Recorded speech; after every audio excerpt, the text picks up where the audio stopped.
Tom, we're going to be arguing for the motion today. Should Sikhs carry the Kirpan? We believe that it should be allowed in the country. To start off, I'm going to set the ground here. Sikhism has over 20 million followers worldwide. It is a 500-year-old religion, and at the core of Sikhism, it has foundations of morality, truth, honest living, and equality. These are some traits that all Sikhs should uphold throughout their lives, and I think that's important to start with when arguing about this motion. Okay, so the Kirpan is one of the 5 Ks of Sikhism, right there. There's no specification how long it actually has to be, so they can range from like 2 inches, that can't be unsheathed, to 3-meter long ones used in wedding ceremonies or whatever. The other 4 Ks are the Kesh, the Kara, the Kapcha, and the Kunga, which are the hair, the bangle, the underwear, and the comb. It's meant to fight evil and injustice, and you're required for Sikhism to wear the Kirpan after you join the Khalsa, after being baptised. Yeah, just to add more to that, so the 5 Ks were taken together to symbolise that the Sikh who wears them has dedicated themselves to a life of devotion and submission to the Guru and the Guru promising. So yeah. It's also important to understand that Sikhism are part of good morality, and that they represent their fight against evil and injustice throughout their daily lives, and inspires them in all their actions they undertake every day. The Kirpan is actually religiously symbolic, and it's not seen as a weapon by Sikhs in any way. It's symbolic of their spirituality and a constant struggle of good and morality over the forces of evil and injustice, both on an individual as well as a social level.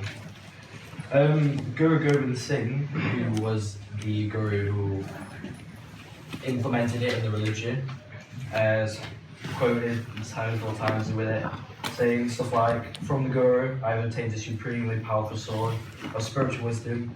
I've cut down the fortress of duality and doubt, attachment, greed, and egotism." And so it's not as a weapon; it's more of like a tool to inspire you throughout daily life.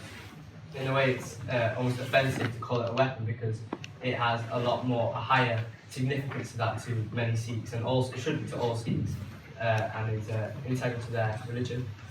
So, as just carrying on, it's not actually seen as a weapon, though, but an integral part of the religion. Say it's like a burqa would be an integral part of Islam, or kosher food to Judaism.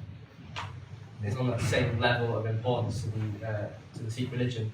There's also another way you can draw a parallel to Christianity, and the cross that the Christians carry around is not seen as a torture symbol, but it's almost a symbol that of what Jesus did for the religion and for the whole planet and for the people who followed him. So in a similar way, the Kirpan shouldn't be thought of as a weapon, but more of something which has a higher religious significance than that. It is actually legal to carry on in the UK under the Criminal Justice Act of 1988, which safeguards the right for Sikhs to carry the Kirpan for religious reasons. And also when they reviewed it under the Offensive Weapons Act in 1966, it was deemed a necessary part of the religion to be able to carry it. My personal view is, if you're carrying it, you should be also expected to carry the other 5 Ks as a way to, say, safeguard people, because you could just be carrying on a blade and saying it.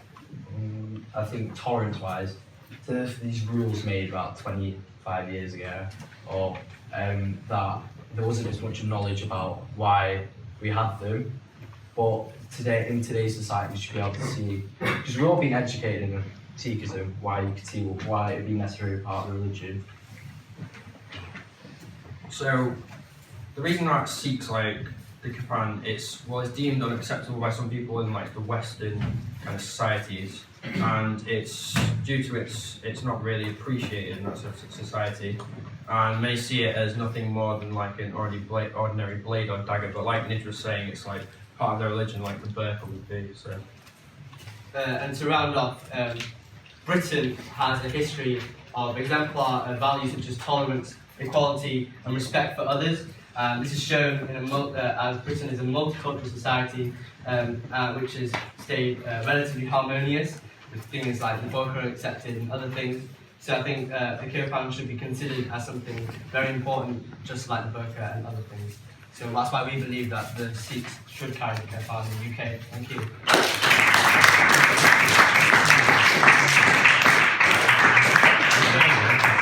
That was very good. Good points raised. Okay, Nikhil and Kriss are coming up to you. Let's talk about why Sikhs should carry the Kirpan. Okay, round of applause.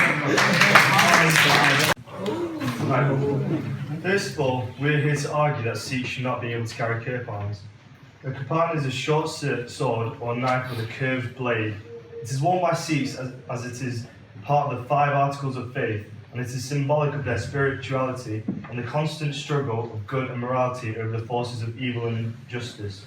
However, the fact that the kirpan has the potential to be used as a weapon has caused there to be scepticism as to whether Sikhs should be able to carry them around. Before we delve into the main section of our argument, we would first like to speak about the safety issue related to knife crime. As most of you will be aware, knife crime is a major issue for many countries around the world, particularly the UK. In 2014 alone, the police recorded close to 27,000 offences related to knife crime. Sources say that in recent years, knife crime rates have increased up to 5% more than what they have been in the past 10 years. This whole topic begs the question, how far should society bend the rules to accommodate those who want to carry out certain practices of their religion? In Britain today, there are many multicultural societies that get on with peace and harmony.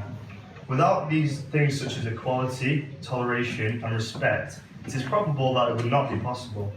So allowing Sikhs to have a special privilege, such as being able to carry a kirpan, could be seen as favouritism from other religions, and even from non-religious people. Something like this could undermine the aforementioned qualities and disrupt the peace and harmony between religions. This leads on to another point of how much freedom people should have to live in the way they want to. The Human Rights Act actually states some of the limitations of one's right to religious freedom. Some of them include if the law prescribes the limitation, then it is permitted, or if it is in the order of attempting to maintain public safety or protect the rights of another person. A strong view that we think has certain validity is that of John Stuart Mill. He argued that my right to swing my arm ends with your nose. In other words, one's right to do what he wishes is over as soon as what he wants to do starts to affect other people. He also argued that to determine whether an activity should be accepted or allowed, the burden of proof lies on those who favour restricting the activity. In a liberalised society such as the UK, activities are usually restricted as they have the potential of being harmful to others. For example, driving whilst intoxicated is illegal because of the increased risk of injuring someone else. If we apply Mill's principle to the carrying of a kirpan, and if Sikhs were able to carry them, then everyone else would be allowed to carry them as well, as that would balance out the increased risk. If this were the case, then the risk of knife crime would rise exponentially, even more so than what is happening now. If the law should be changed for religion, then we have to ask ourselves, what makes a religion special?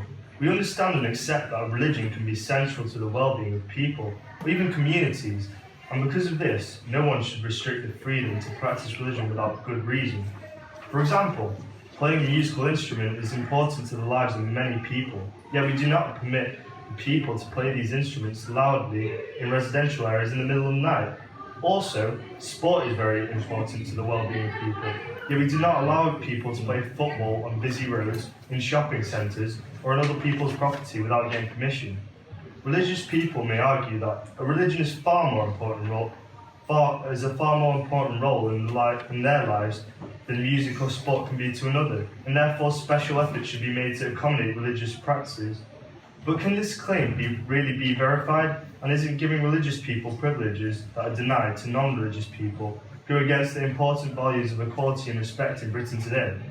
This means that practicing religion should not be subject to the same standards as non-religious, should be subject to the same standards as non-religious activities, and therefore Sikhs should not be allowed to carry the kirpan.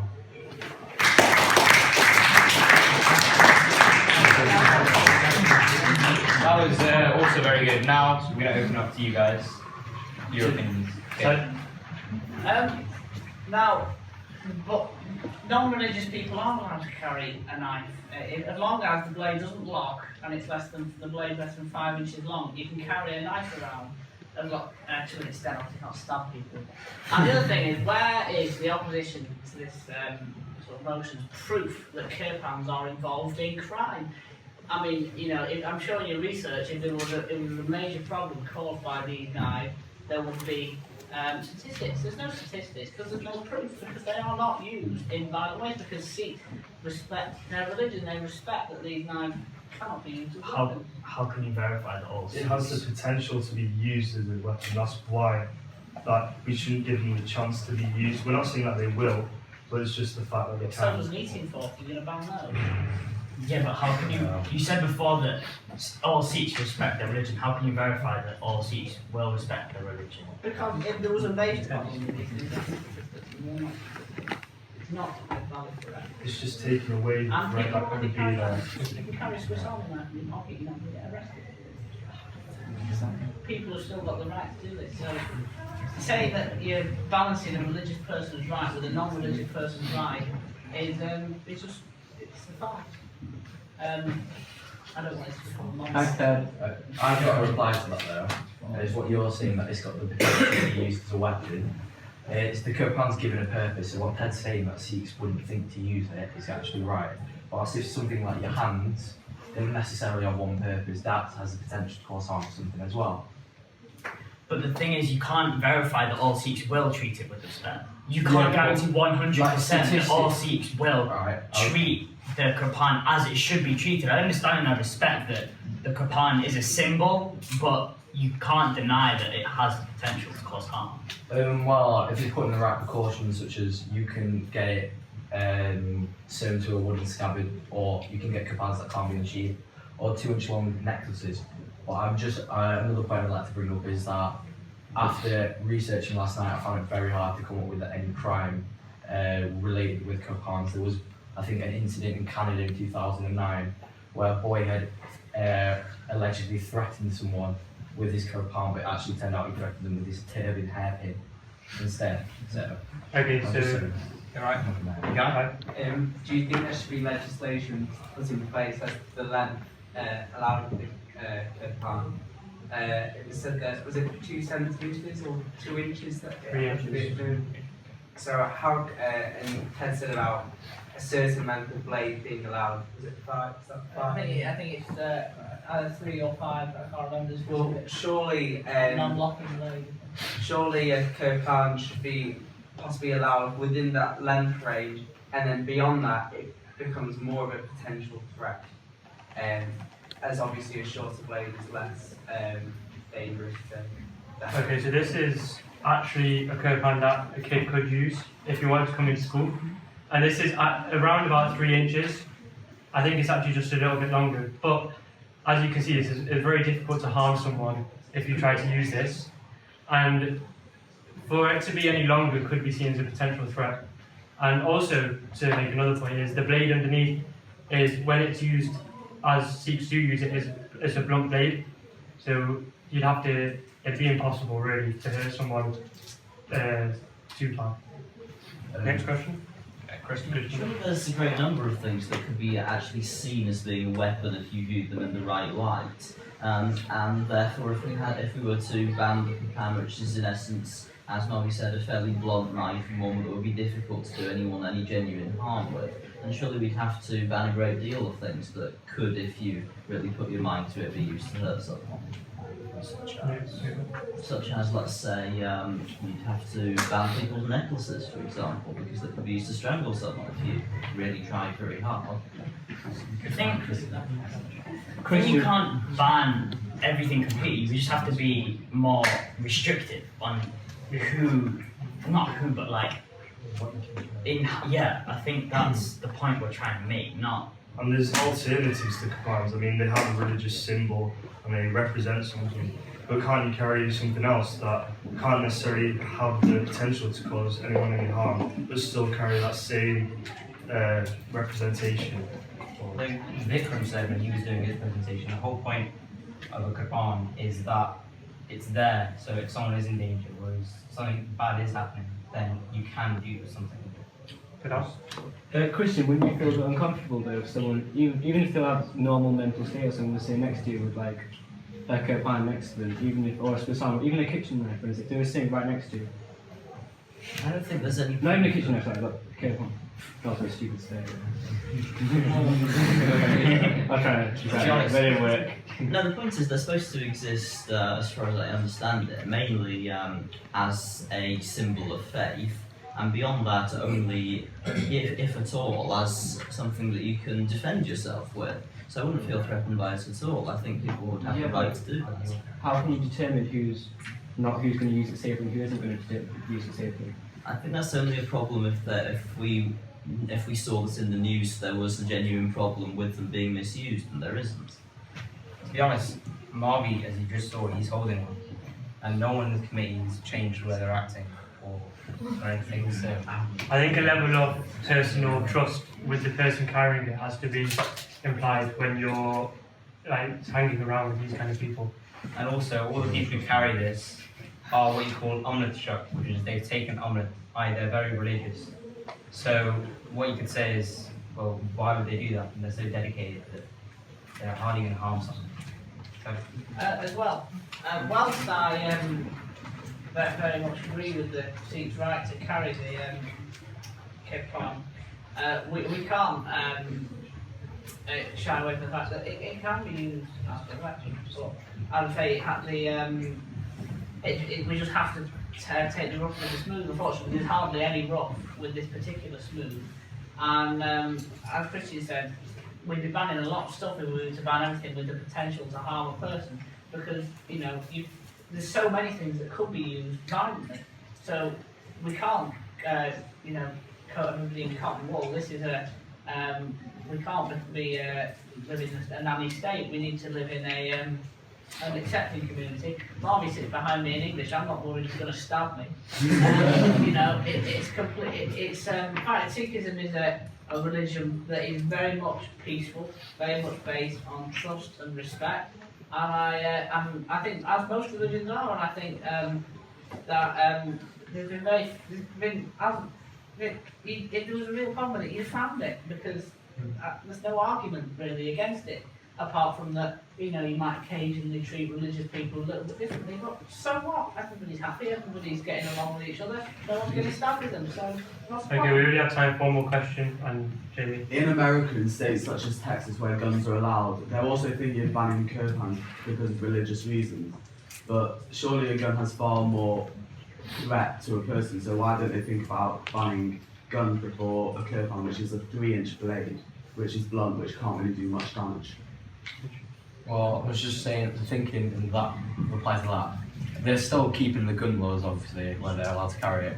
That's more integrated to American society than, say, a Kirpan, where, say, the religion, there were guns available to use at the time when Guru Gobind Singh implemented this in the religion.